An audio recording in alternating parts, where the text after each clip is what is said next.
안녕하세요. 미니멀 재테크 호호양입니다. 제가 정말 오랜만에 이렇게 영상으로 돌아왔는데요. 오늘 영상은 6월 가계부 리뷰 영상이고요. 제가 본격적으로 가계부에 대해서 이야기하기 전에 우선은 제가 왜 이렇게 영상 올리지 못했는지부터 설명을 드려야 될 것 같아요. 그래서 이 설명 듣고 싶지 않으신 분들은 이 밑에 타임라인으로 이동해 주시면 됩니다. 제가 커뮤니티로도 말씀을 드렸는데요. 임신을 하게 되었습니다. 36살 결혼 6년 차에 임신을 하게 되었고요. 올해 이제 임신을 계획했는데 운이 좋게도 정말 감사하게도 한 번에 임신이 잘 돼가지고 지금 현재 한 15주 정도 됐습니다. 저는 이제 아이를 낳으면 일을 어떻게 하나 이 생각만 했지 임신하고 나서 일을 못할 거라고 생각을 못했는데 생각보다 입덧이 그렇게 만만치가 않더라고요. 그래서 5월, 6월은 거의 제가 주방에 아예 들어가지 못할 정도로 입덧이 심했습니다. 그리고 이제 4개월 차에 들어서는 7월부터는 약간 괜찮아져가지고 조금씩 이제 움직이기 시작해서 이제야 이렇게 영상을 켜게 되었습니다. 제가 2인 가족으로 굉장히 대표적으로 신혼부부에 대한 이야기를 많이 했었는데 제가 3인 가족이 되면서 돈에 대한 생각도 좀 많이 바뀌고 주택 이제 아파트나 이런 거에 대한 생각도 많이 바뀌어가는 시점이어서 좀 더 폭넓게 나눌 수 있을 거라는 생각이 듭니다. 그럼 본격적으로 가계부 이야기 시작하기 전에 우선은 카테고리가 달라졌다는 거를 말씀을 드려야 될 것 같아요. 뭐 크게 달라진 건 아니고 제가 6월 달부터 5월 달엔 제가 아예 가계부도 못 썼고요. 6월 달부터 이제 가계부를 완전히 변경을 했는데 출산 육아에 대한 대분류가 추가가 되었고요. 이 대분류에 대한 소분류는 무엇이냐면 병원 약국, 필수품, 쇼핑, 기타 이렇게 들어가 있습니다. 아직은 아이를 출산한 건 아니기 때문에 제가 뭐 따로 쇼핑이나 이런 거는 하고 있지 않고 이제 거의 병원비, 약국이랑 영양제값만 나가고 있다고 보시면 돼요. 그래서 병원 약국 비용까지도 만약 임산부 임신을 하면 얼마나 드나 이런 거 궁금하시다면 참고가 좀 될 수 있을 거라고 생각이 듭니다. 그럼 이제 고정비부터 시작을 해볼게요. 제 가계부에서 대표적인 고정비는 주거비, 통신비, 교통비, 용돈, 보험료 이렇게 나와 있는데요. 그래서 주거비부터 보시면 이번에 6월 가계부니까 5월달 관리비가 나오잖아요. 그래서 5월달에는 에어컨도 별로 안 틀고 하다 보니까 이때는 10만 원이 나왔습니다. 그래서 10만 7천 원 관리비만 나오고 나머지는 없고요. 통신비 같은 경우는 저희 남편, 제 폰, 그리고 TV, 인터넷까지 요 세 가지 해서 통신비가 10만 원 이하로 계속해서 나오고 있습니다. 전체 합쳐서 9만 7천 원이 나오고 있고요. 교통비 같은 경우는 제가 임신을 하면서 택시를 엄청 타고 있습니다. 제가 택시 진짜 잘 안 타는데 그래도 외부로 나갈 때는 택시를 타긴 탔었거든요. 그런데 원래 외부 스케줄로 택시를 탈 때는 갈 때는 택시를 타요. 왜냐면 제가 갈 때 지치면 안 되기 때문에 갈 때는 택시를 타고 올 때는 보통 대중교통을 탔는데 이번에는 너무 힘들면 올 때도 택시를 탄 적이 있습니다. 그래서 서울 사는 거에 진짜 감사하다 라고 생각한 5월, 6월이었어요. 그래도 너무 먼데 뭐 예를 들어서 5월 달은 제가 구리시 쪽으로 고등학교 강의를 많이 갔거든요. 그때는 그냥 어쩔 수 없이 운전을 해서 갔습니다. 그래서 진짜 올 때 너무 힘들더라고요. 강의하는 것까지 괜찮은데 올 때 진짜 남편 부를 뻔했습니다. 대리기사 부를 뻔했어요. 진짜 너무 힘들었고요. 차는 주유를 한 번 했어요. 요즘은 한 달에 주유 한 번 정도밖에 안 하는 것 같아요. 뭐 시댁이나 친정을 많이 간 달 같은 경우는 2번 정도 할 때도 있는데 제가 진짜 요즘 고민인 게 있어요. 여러분들 댓글로 좀 이야기 좀 나눠주세요. 제가 올해 원래부터 자녀 이제 출산을 계획을 하고 있었어요. 출산이 아니라 임신을 계획을 하고 있었어요. 그런데 이렇게 금방 될 줄은 모르고 올해 안 되면 내년엔 되겠지 이렇게 생각을 하고 있었는데 이 임신을 하기 전이나 아니면 임신을 하고 나서 아니면 출산할 때쯤 해가지고 차를 바꾸려고 했어요. 제가 10년째 지금 모닝을 타고 있잖아요. 모닝이 아무래도 안전하지는 않고 그리고 또 유모차가 안 들어가다 보니까 그런 게 좀 고민이 돼가지고 차를 어쨌든 그 전후로 아이 출산 전후로는 바꿔야 되겠다라고 생각을 하고 있었는데 코로나가 터지면서 그리고 제가 재택근무를 하면서 진짜 차를 안 타는 거예요. 제가 출퇴근용으로 차를 탔었던 건데 저는 출퇴근을 이제 안 하게 되었고 그리고 또 남편 같은 경우는 자전거를 타고 다니고 있고 원래도 그냥 대중교통을 타던 사람이었어가지고 차를 막상 한 달에 한두 번밖에 안 타는 거예요. 요즘 더우니까 요즘 더 안 나가고 뭐 저희가 쇼핑몰 가는 그런 취미도 별로 없고 하다 보니까 어느 정도냐면 차 타러 내려갈 때마다 블랙박스 때문에 차 배터리가 나갔으면 어떡하나 이게 걱정이 될 정도로 차를 안 타고 있습니다. 그런데 또 어쨌든 애들이 다 친구들이 주위에서도 그렇고 애기 나면 차를 바꾸긴 바꿔야 된다 계속 이렇게 이야기를 해가지고 요즘 고민이 됩니다. 여러분 어떻게 생각하세요? 차라리 그냥 어디 갈 때마다 차를 좀 쉽게 빌릴 수 있으면 소카가 이런데 아파트 단지에 있는 것도 있잖아요. 그런 게 있으면 차라리 그게 더 좋겠다라는 생각이 들 정도로 차를 안 타고 있어서 좀 고민이 됩니다. 여러분들의 의견 댓글에 많이 달아주세요.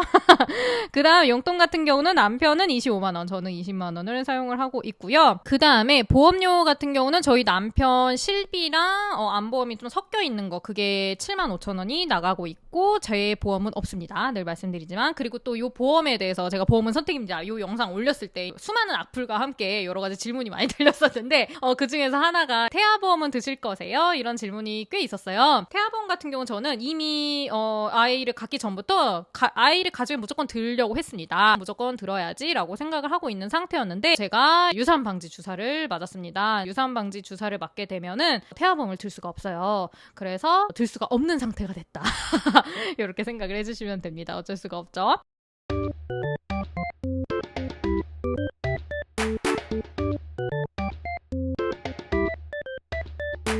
그 다음에 식비 같은 경우는 원래 예산이 제가 30-40만 원 이렇게 안팎으로 하잖아요. 그래서 최근에는 계속 40만 원으로 했는데 임신을 하면서 제가 주방에 아예 못 들어갔다고 했잖아요. 그러다 보니까 계속 배달 음식을 시켜 먹게 됐고 그리고 입덧이 심하다 보니까 정말 막 먹을 수 있는 게 별로 없었어요. 진짜 밥도 싫고 고기도 싫고 그나마 과일을 좀 많이 먹었어요. 근데 그래도 살이 안 빠지더라고요.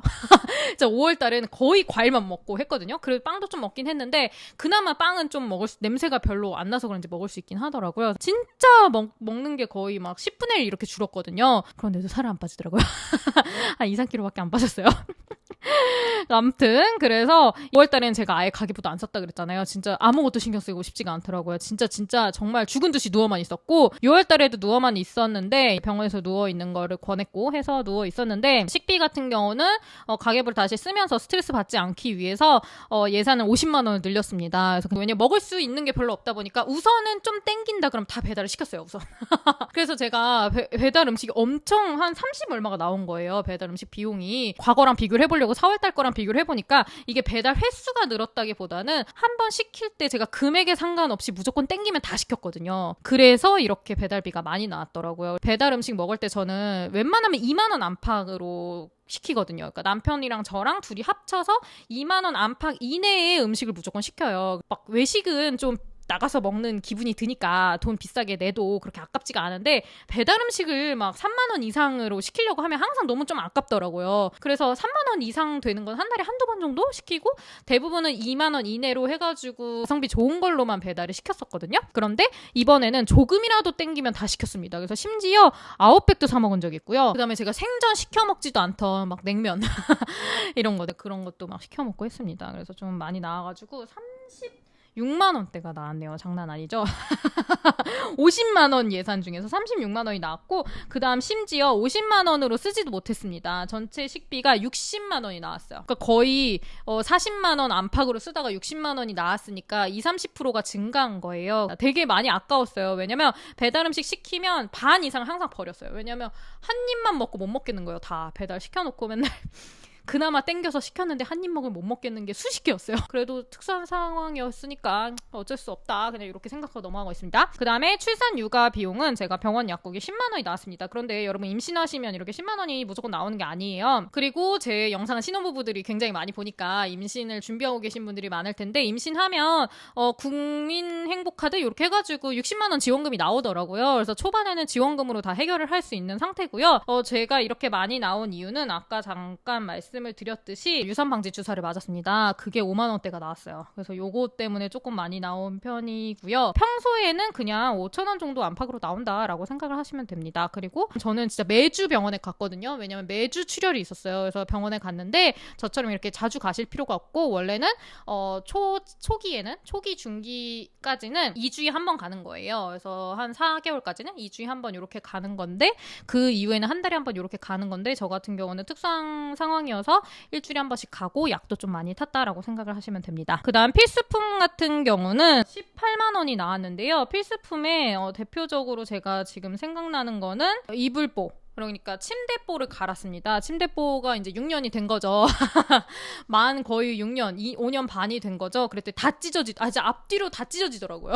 이 침대 패드가 5만 원 정도였거든요. 근데 제가 마틸라에서 샀어요. 마틸라의 침대 패드. 그래서 뒤집으면은 뭐 미끄럼 방지 이런 게 있는 침대 패드였는데 진짜 추천하지 않습니다. 정말 너무 별로였기 때문에 얘기하는 거예요.